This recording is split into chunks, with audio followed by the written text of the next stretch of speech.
اسلام آباد high court نے شہباز گل کی ضمانت کی منظوری کا تحریری فیصلہ جاری کر دیا۔ عدالت نے لکھا، شہباز گل سے تفتیش مکمل ہو چکی، مزید جیل میں نہیں رکھا جا سکتا۔ شہباز گل کو مزید جیل میں رکھنا بے سود بلکہ ٹرائل سے پہلے سزا دینے کے مترادف ہوگا۔ ہر سماعت پر حاضری یقینی بنانے کے لیے ٹرائل کورٹ شہباز گل کو پابند کر سکتی ہے۔ سپریم کورٹ نے شہباز گل کے جسمانی ریمانڈ کے خلاف اپیلوں پر وفاق کو نوٹس جاری کر دیا۔ عدالت نے شہباز گل کے مقدمے کے تفتیشی افسر کو بھی نوٹس جاری کر دیا۔ عدالت نے تفتیشی افسر کو ریکارڈ کے ساتھ آئندہ سماعت پر پیش ہونے کا حکم دے دیا۔ حسن ایوب سے مزید تفصیلات جانتے ہیں۔ حسن ایوب، کیا کہا گیا اس میں؟ جی بالکل، آج شہباز گل کے جو وکیل ہیں سلمان صفدر، وہ عدالت میں پیش ہوئے اور انہوں نے اپنا کیس بیان کیا کہ جو دوران کسٹڈی شہباز گل کے اوپر تشدد ہوا، اور دوسرا ان کا معاملہ یہ تھا، انہوں نے کہا کہ جو جوڈیشل مجسٹریٹ تھے، انہوں نے ایڈیشنل سیشن جج نے جو آرڈر پاس کیا، جو ان کو دوبارہ جو ہے وہ پولیس کو ان کا ریمانڈ دیا، یہ خلاف قانون تھا۔ جسٹس مرزا علی اکبر نقوی نے جو ہے وہ اس کیس میں بڑے اہم ریمارک کیے۔ انہوں نے کہا کہ کیا پولیس نے شہباز گل سے ان کی زبان کو ریکور کرنا تھا جس سے وہ بولا تھا۔ انہوں نے کہا کہ شہباز گل سے جو ریکوری کی گئی اس کا کیس سے کیا تعلق ہے، اور تشدد کے خلاف شہباز گل نے متعلقہ فورم سے رجوع کیا، کیونکہ ان کے وکیل نے کہا کہ مجسٹریٹ نے بھی دیکھا کہ ان کے شہباز گل کے جسم پر جو ہے وہ تشدد کے نشانات تھے۔ ٹھیک ہے، شکریہ آپ کا حسن۔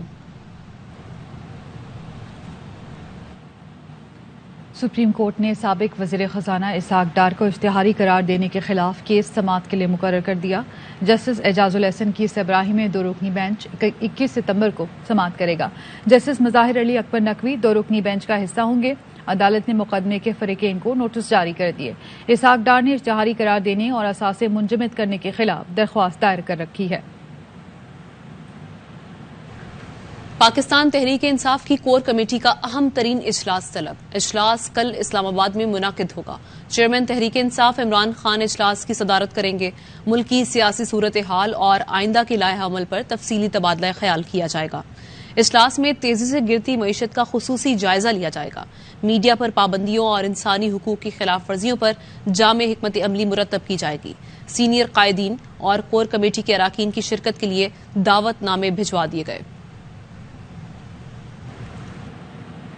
صبر زیادہ دن نہیں رہے گا، عوام کو کال دینا پڑے گی۔ عمران خان نے عوام سے خطاب میں کہا کہ ہمیں دیوار سے لگایا جا رہا ہے، مقدمے بنائے جا رہے ہیں، صاف شفاف انتخابات میں جتنی دیر ہوگی بحران بڑھتا جائے گا۔ اب کوئی پاکستان کو قرض دینے کو بھی تیار نہیں۔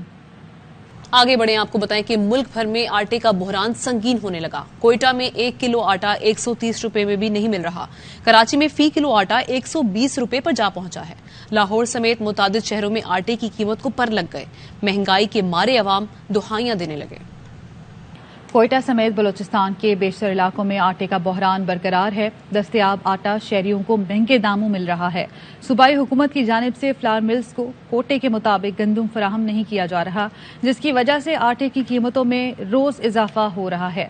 مزید جانتے ہیں عبداللہ مقصی سے۔ جی عبداللہ۔ سمیت بلوچستان کے مختلف علاقوں میں آٹے کا بحران برقرار ہے۔ آٹے کے بحران کے باعث جو شہری ہیں وہ کافی مشکلات سے دوچار ہے۔ آٹا جہاں پہ دستیاب ہے وہاں پہ انہیں مہنگے داموں مل رہا ہے۔ اس ٹائم جو آٹا عام مارکیٹ میں مل رہا ہے 130 سے 135 روپے فی کلو دستیاب ہے۔ جو غریب لوگ ہیں، جو متوسطہ طبقہ ہے، وہ کافی اس سے متاثر ہے۔ دوسری جانب جو مل مالکان ہے ان کا یہ موقف ہے کہ حکومت کی جانب سے کوٹے کے مطابق گندم فراہم نہیں کیا جا رہا، جس کی وجہ سے آٹے کی قیمتیں روز بروز بڑھتے جا رہے ہیں۔ اس حوالے سے میں آپ کو بتاؤں کہ جو حکومت نے خریدنا تھا، ایک ہدف تھا، وہ ہدف کے مطابق گندم نہیں خرید سکا، اور بلوچستان میں جو آٹے کا بحران ہے وہ برقرار ہے۔ شہری کافی پریشان ہیں۔ ان کے مطابق آٹے کی قیمتوں میں استحکام لایا جائے تاکہ ان کی مشکلات میں کمی آ سکے۔ جی عوام مزید مہنگائی کے لیے ہو جائیں تیار۔ جڑواں شہروں میں آٹے کی قیمتوں میں اضافہ ہو گیا۔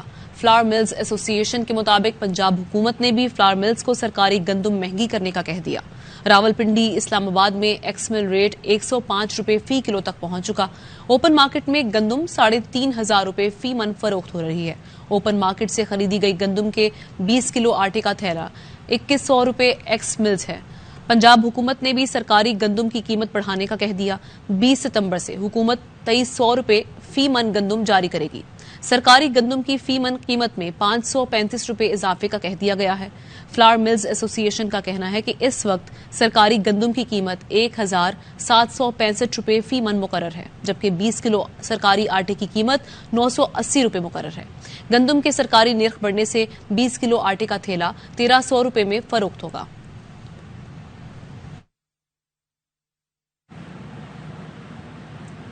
ملک کے 3 بڑے شہروں میں ڈینگی بے قابو ہونے لگا۔ راولپنڈی میں قاتل ڈینگی مچھر کے وار نے 2 افراد کی جان لے لی۔ 24 گھنٹے میں ڈینگی کے 176 کیسز رپورٹ ہوئے۔ اسلام آباد میں ڈینگی وائرس کے پھیلاؤ میں تیزی آ گئی۔ 24 گھنٹے میں 113 ڈینگی کے نئے مریض سامنے آئے۔ کراچی میں 24 گھنٹے میں 192 مریضوں میں ڈینگی کی تصدیق ہوئی۔ رواں ماہ کراچی میں ڈینگی کے 1620 کیس رپورٹ ہو چکے ہیں۔ ڈریپ کا پیراسیٹامول ساز کمپنیز کو بڑی سہولت دینے کا فیصلہ۔ لوکل پیراسیٹامول ساز کمپنیز کو پیشکش سے آگاہ کر دیا گیا۔ ڈریپ نے لوکل کمپنیز کو پیراسیٹامول کی اثر نو تیاری کی اپیل کی۔ لوکل پیراسیٹامول ساز کمپنیز کو اثر نو پیداوار پر بڑی سہولت ملے گی۔ کمپنی کو محدود مدت میں 15,000 پیراسیٹامول پیکٹس تیار کرنا ہوں گے۔ کمپنی کو 30 لاکھ پیراسیٹامول گولیاں مارکیٹ میں لانا ہوں گی۔ ٹاسک جیتنے پر کمپنی ایک فارما پروڈکٹ کی فوری رجسٹریشن کرا سکے گی۔ 70 کمپنیز کے پاس پیراسیٹامول گولی کی تیاری کا لائسنس ہے، جن میں سے بیشتر فارما کمپنیز پیراسیٹامول تیار نہیں کر رہی۔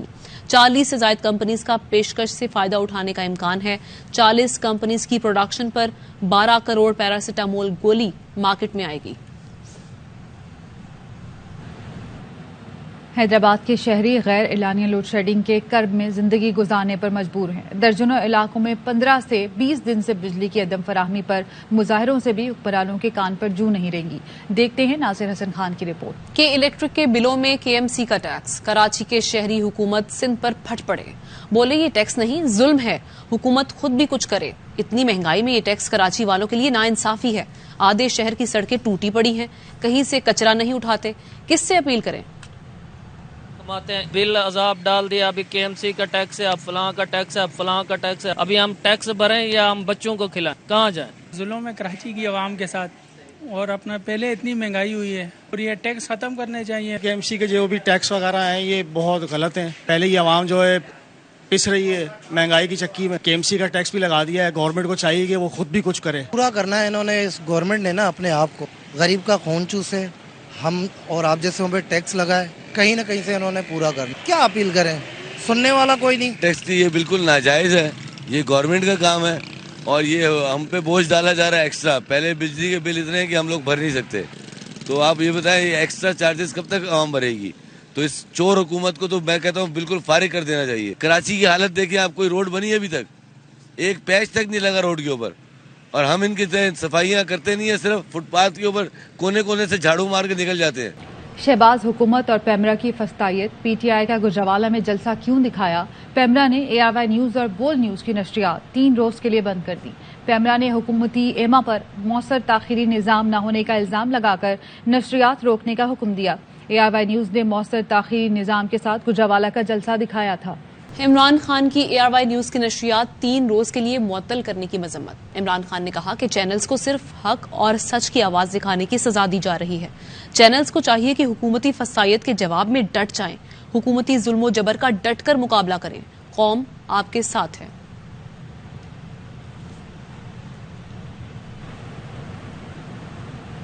PFUJ نے ARY نیوز اور بول نیوز کی نشریات بندش کو چیلنج کرنے کا اعلان کر دیا۔ 3 روز کے لیے نشریات معطل کرنے کو اسلام آباد ہائی کورٹ میں چیلنج کیا جائے گا۔ صدر PFUJ افضل بٹ نے کہا کہ حکومت میڈیا دشمن پالیسی کا رویہ ترک کرے۔ ARY کو 24 روز بند کرنے کے بعد اب مزید بندش قابل مذمت ہے۔ Secretary general PFUJ Arshad Ansari نے کہا کہ حکمرانوں کی آزادی صحافت کے دعوے جھوٹے نکلے، حکمران عدالتوں کے فیصلوں کو بھی خاطر میں نہیں لا رہے۔ مرتبہ پھر